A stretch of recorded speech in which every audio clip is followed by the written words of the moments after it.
আসসালামু আলাইকুম। চাল, ডাল, তেল এই তিনটি শব্দই যেন এখন আতঙ্কের নাম।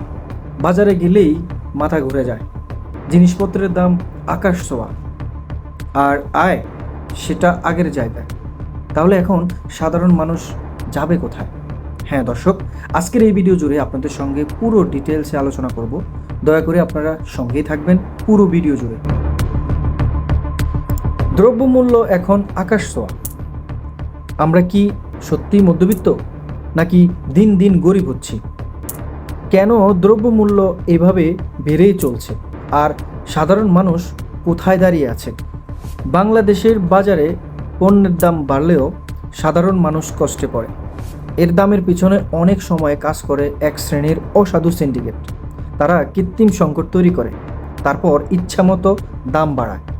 চাহিদা বেশি, যোগান কম, এই গল্পটা তারা বানিয়ে ফেলে। চাল, ডাল, তেল, পেঁয়াজ প্রায় সব কিছুতেই এই চক্র রয়েছে। আইনশৃঙ্খলা বাহিনী মাঝে মাঝে অভিযান চালালেও সমস্যা থেকে যায়, কারণ এই সিন্ডিকেটের সঙ্গে অনেক প্রভাবশালী জড়িত।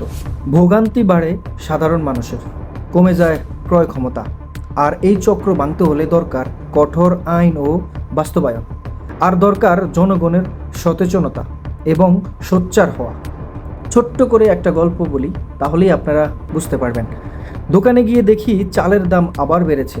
প্রশ্ন করি, উত্তর পাই, বাজার সংকট ভাই। কিন্তু সত্যি কি তাই?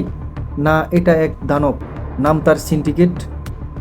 বিশেষজ্ঞরা বলেছেন বৈশ্বিক বাজারের পণ্যের ঘাটতি, ডলারের দাম ভিত্তি, আর কিছু সিন্ডিকেটের ভুল নীতির কারণেই এই সংকট।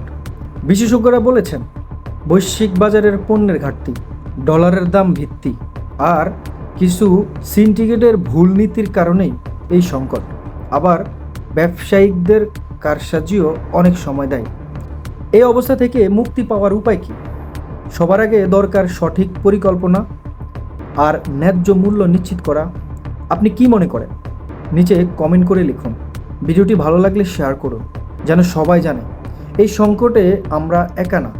এখন আর মাসের বাজার হয় না, হয় 3 দিনের বাজার। দোকানদার বলছেন দাম বাড়ছে, অথচ বিক্রি কমছে। এই অবস্থায় চলতে থাকলে মধ্যবিত্ত পরিবারগুলো একদিন রাস্তার পাশে দাঁড়াবে। চিন্তা করে দেখেন অবস্থাটা কিংবা পরিস্থিতিটা কোন জায়গায় চলে গেছে। কেন দাম বাড়ছে? বিশ্ববাজারে জিনিসের দাম বেড়েছে, এটা ঠিক। ডলারের দাম বেড়েছে, এটাও ঠিক। পরিবহন খরচ বেড়েছে, তাও ঠিক। কিন্তু প্রশ্ন হচ্ছে, ব্যবসায়ীরা কি সুযোগ নিচ্ছে না তো? নাকি আইনশৃঙ্খলা বাহিনী কি ঠিকমতো নজরদারি করছে? দেখা যাচ্ছে এক এক দোকানে এক এক দাম, অথচ কোনো নিয়ন্ত্রণ নেই। তবে হ্যাঁ, এর থেকে একটা উপায় কিন্তু সহজেই আমরা বলতে পারি। অপ্রয়োজনীয় খরচ বন্ধ করতে হবে, দেশীয় উৎপাদন বাড়াতে হবে, আর সবচেয়ে বড় কথা, জনগণের কষ্ট বুঝে কাজ করতে হবে।